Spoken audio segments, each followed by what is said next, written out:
Business Blunders, Lost in Translation by Sarah LaFleur Vetter, U.S. English. In my days of traveling the world over, I've stumbled across many a product that has made me bowl over in laughter.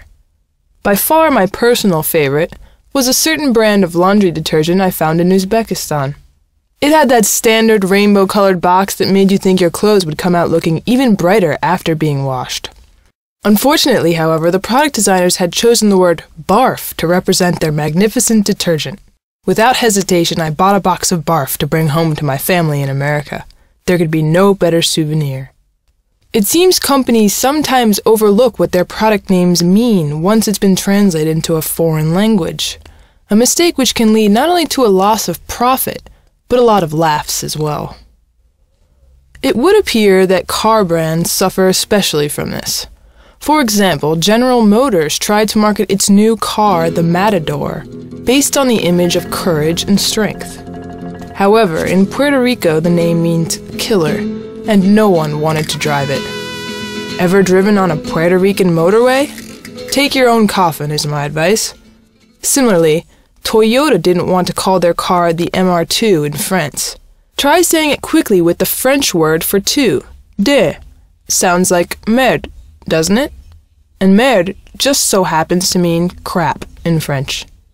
Imagine waiting for your date only to see him turn up to pick you up in a Toyota crap. Other more general examples include, upon trying to introduce their cooking oil to South America, an American company was shocked when they learned that it translated as jackass oil. Tuck in. The soft drink Fresca was promoted in Mexico. The company later learned that Fresca is slang for lesbian. That would be why only 15-year-old boys bought it then.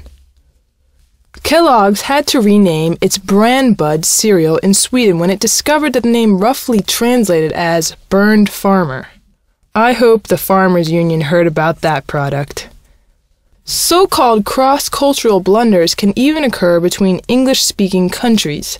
U.S. and British negotiators found themselves at a standstill when the American company proposed that they table particular key points. In the U.S., tabling a motion means not to discuss it, while the same phrase in Great Britain means to bring it to the table for discussion. Why didn't the Americans just say, "Can we shut up about that now, please?" I'll never know. The most infamous urban legend regarding translation slips concerns the mega-giant soda company Coca-Cola. In an attempt to attract Chinese consumers, the company needed to come up with a Chinese label. There was only one problem with this. The Chinese written language is not phonetic. Tricky.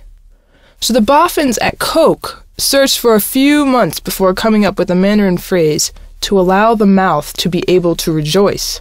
Sounds strange? What's stranger is, when read, the corresponding symbols can also take on many different meanings. For instance, bite the wax tadpole. Truth or myth, these stories remind us of the terror that comes along with product naming. If you're not careful, you can really put out the wrong message. When's the last time you washed your clothes with barf? Have you recently bitten the wax tadpole? Taken a spin in the crap? What a world.